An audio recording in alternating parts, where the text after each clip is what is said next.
అమెరికాలో చిందరవందరగున్న మీ ఇంటికి handyman cleaning plumbing services కోసం కాంటాక్ట్ ఇన్స్టా సర్వీస్. యుఎస్ లో ఎక్కడైనా ఎప్పుడైనా for instant booking visit instaservice.com. నమస్తే, నేను జీవి సత్యనారాయణ. ఈ వీడియోలో ఎడ్యుకేషన్ లోన్లు ఇప్పుడు అమెరికాలో ఏదైతే ట్రంప్ తోటి నిర్ణయాలు అస్తవ్యస్తం అయిపోతున్నాయో, ఒకరోజు పాజిటివ్ ఒకరోజు నెగిటివ్. అయితే ఇది మెయిన్గా ఎవరైతే ఎడ్యుకేషన్ కోసం అమెరికాలో వెళ్తారో ఆ రుణాలు ఏదైతే ఎడ్యుకేషన్ లోన్ తీసుకుంటారో వాటి మీద అనమాట. పై చదువులు చదువుదామని అమెరికా వెళ్దామని ఎవరైతే ఉన్నారో లోన్ కోసం ఏదైతే ఉన్నాయో ఈ ఉన్నత విద్యాభ్యాసం కోసం వెళ్ళేటటువంటి వాళ్ళకి కొంచెం ఇది బ్యాడ్ న్యూస్ మాదిరే అనుకోవాలి. అయితే అదేంటిదో చూద్దాము, దాన్ని ఎలా చూడాలి అనేది ముందు చూద్దాము. ఎప్పుడైతే ఈ ట్రంప్ నిర్ణయాలు ఏవైతే కఠినతరం అయిందో వాళ్ళు మన ఇండియన్ కానీ వరల్డ్ మొత్తం మన ఒక్కళ్ళమే కాదు అన్ని దేశాలు ఉన్నత విద్యాభ్యాసం కోసం ఎవరైతే ఆ దేశానికి వెళ్ళి చదువుకుందాం అనుకుంటుర్రో అయితే ఇప్పుడు అక్కడ ఉన్న వాళ్ళ పరిస్థితే బాగలేదు. అంటే చదువు అయిపోయినా ఉద్యోగాలు రాకపోవటం, రెండోది ఎవరైతే ఈ ఎడ్యుకేషన్ లోన్ ఇస్తాయో బ్యాంకులు ఉన్నాయి, ఎన్బిఎఫ్సిలు నాన్ బ్యాంకింగ్ ఫైనాన్స్ కంపెనీలు ఉన్నాయి, వాళ్ళందరూ కూడా ఈ లోన్లు ఎప్పుడైతే ఉండవో అంటే పోయే వాళ్ళు లేకపోతే లోన్ ఇవ్వకపోతే వడ్డీ రాదు. అందుకని ఏమవుతుంది, ఈ ఎక్కువ శాతం వీళ్ళ లోన్లన్నీ కూడా 50 నుంచి 75% అటువంటి లోన్లే ఉంటాయి. ఎందుకంటే ఒక అబ్బాయి బయటికి పోయిండు, అమ్మాయి బయటికి పోయింది, ఉన్నది అని అంటే సెక్యూరిటీలు అవన్నీ పెట్టుకొని 50 నుంచి 70 లక్షలు 80 లక్షలు వాళ్ళ చదువుని బట్టి 1 crore వరకు వాళ్ళు లోన్ తీసుకుంటారు. ఏది 2 years టైం పీరియడ్లో ఇన్స్టాల్మెంట్గా. అందుకని ఏమవుతుంది, ఆ లోన్ ఏదైతే అమౌంట్ ఉందో అదంతా వీళ్ళకి బెనిఫిట్ అనమాట. సేఫ్గా వీళ్ళకి పైసలు వచ్చేటటువంటి వడ్డీ వచ్చేటటువంటి బిజినెస్ అది. అయితే దీంతో ఏమవుతుంది, కొంచెం ఎప్పుడైతే పిల్లలు బయటికి పోరో ఆటోమేటిక్గా లోన్లు ఉండవు. అది కొంచెం అంటే ఇచ్చే వాళ్ళకి అనమాట బిజినెస్ తగ్గిపోతుంది అనేది ఒకటి.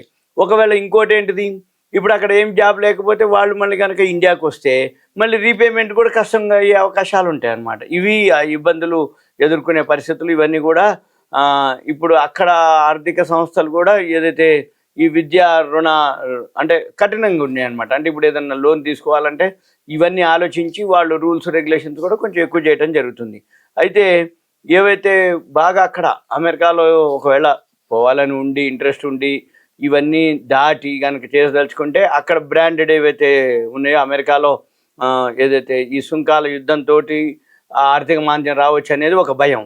రెండోది ఏంది, అక్కడ కనుక ఉద్యోగాలు రాకపోతే వాళ్ళు మళ్ళీ కనుక ఇండియాకి వస్తే లోన్ రీపేమెంట్ లేట్ అయింది. మళ్ళీ ఒకవేళ ఇక్కడ మంచి మార్కులు తెచ్చుకొని అమెరికా పోయినాక అక్కడ ఏదైతే రుణం అంటే అక్కడికి పోయినాక వాళ్ళకి బాగా అంటే ఇక్కడ బాగా చదువుకొని అక్కడికి పోయే వాళ్ళకి ఇస్తున్నారు ప్రిఫరెన్స్. అయితే వీటితో పాటు అంటే సంప్రదాయ బ్యాంకులు అంటారు వాటిని, క్రెడిలా, అవాన్స్ ఫైనాన్షియల్ సర్వీసు, ఇన్క్రెడ్ ఫైనాన్స్, ఎన్బిఎఫ్సిలు వాళ్ళందరి బిజినెస్ తగ్గిపోవచ్చు అనేది ఒక అన్నమాట. అయితే డాలర్కు ఇతర కరెన్సీల విలువకి కనుక చూసినట్లయితే కొంచెం మనం బెటర్గానే ఉన్నాము. అయినా కానీ తీసుకునే వాళ్ళకి కొంచెం ఆందోళనకరంగానే ఉంటుంది.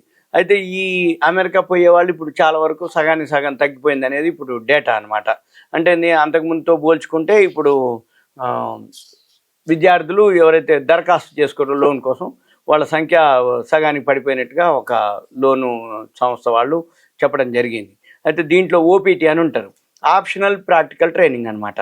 ఈ optional practical training OPT, stem OPT కార్యక్రమాలు అక్కడ గనక నిలిపివేస్తే, ఆ నిలిపివేయటానికి ఏదైతే ఇప్పటివరకు తీసుకోలేదు అమెరికా వాళ్ళు కనుక అటువంటి నిలిపివేయటానికి చర్యలు కనుక తీసుకుంటే ఇంకా ఆ దేశానికి పోయే వాళ్ళ సంఖ్య తగ్గిపోతుంది అనేది వివరించడం జరిగింది. ఓపీటీని కనుక రద్దు చేస్తే అమెరికాలో చదువు పూర్తి అయిపోయినాక విద్యార్థులు జాబ్ పొందడం కొంచెం కష్టతరం అయింది. అందువల్ల ఏమవుతుంది, వాళ్ళు లోన్ రీపేమెంట్ చేయడం కష్టమైంది. వాళ్ళు ఇక్కడికి వచ్చినాక మళ్ళీ సెట్ అయిన దాకా లోన్లు డిఫాల్ట్ కావటం, ఇర్రెగ్యులర్ అవ్వటం, పేమెంట్ లేట్ అవ్వటం ఇవన్నీ కొంచెం జరుగుతాయి అన్నమాట. మళ్ళీ దాంతో వడ్డీ పడుతూ ఉంటుంటుంది. ఎంత టైం డిలే అవుతున్నా కొద్దీ అంత వడ్డీ భారం పడుతుంటుంది. అయితే ఇప్పటికే లోన్ తీసుకొని వెళ్ళిపోయిన వాళ్ళు ఉన్నారు విద్యార్థులు. అక్కడ ఇప్పటికీ 4-5 నెలలు అయిపోయి కూడా 4-5 నెలలు అయినా కానీ ఇంకా ఏమి రాలేదు వాళ్ళందరూ. వాళ్ళు కనుక ఉద్యోగం చేయకుండా ఇక్కడికి కనుక వచ్చేస్తే ఏం చేయాలనేది మళ్ళీ ఈ అప్పులు ఇచ్చిన వాళ్ళు కూడా ఆలోచన చేయటం, వాటిని మళ్ళీ ఆ లోన్లని టైం ఫ్రేమ్ పెంచటం, దాన్ని ఎలా చేయాలి అనేది కూడా ఆలోచిస్తున్నారు అన్నట్టు.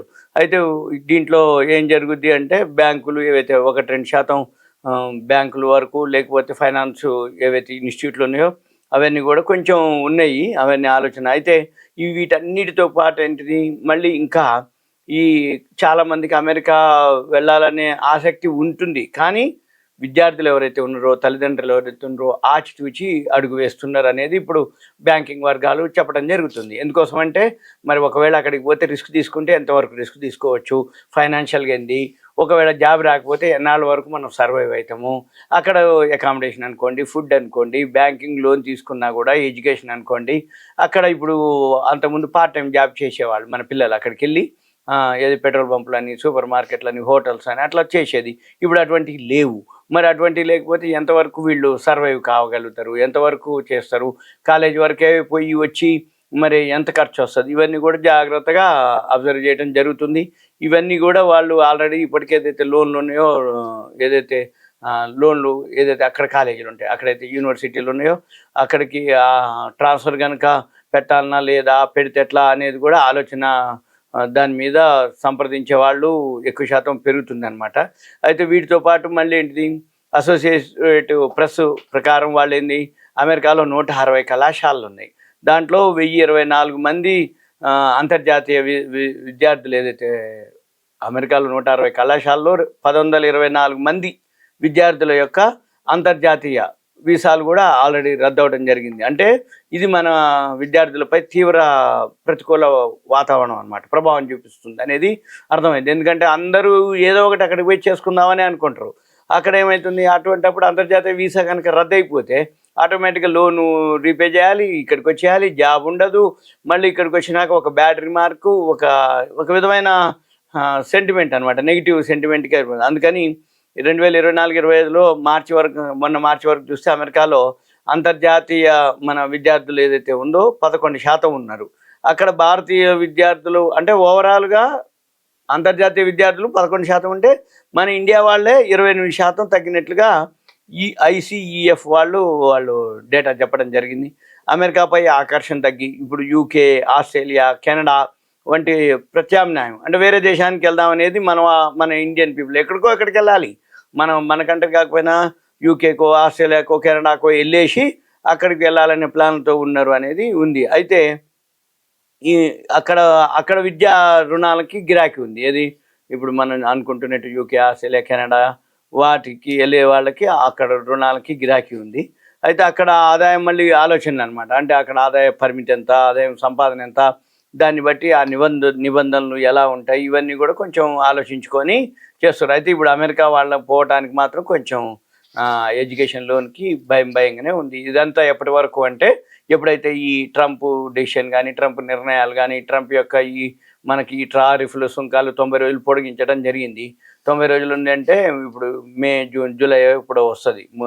ఆల్రెడీ స్టార్ట్ అయినాం, ఏప్రిల్, మే, జూన్ ఎండింగ్, జూలైలో ఎప్పుడో మళ్ళీ టారిఫ్ల మీద వస్తుంది. దాన్ని బట్టి అయితే మళ్ళీ ఎడ్యుకేషన్ ఇయర్ ఉంటుంది, ఎకనామిక్ ఇయర్.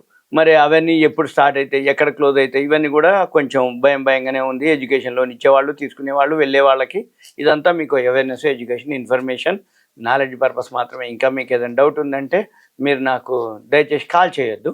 సింపుల్గా ఏదైనా ఉంది అంటే దీని మీద మనం డిస్కస్ చేయాలంటే ఒక మెసేజ్ పెట్టి మీ పేరు, ఏరియా పెడితే దాన్ని బట్టి ఏమైనా ఉంటే మనం డిస్కస్ చేయొచ్చు. Okay, thank you.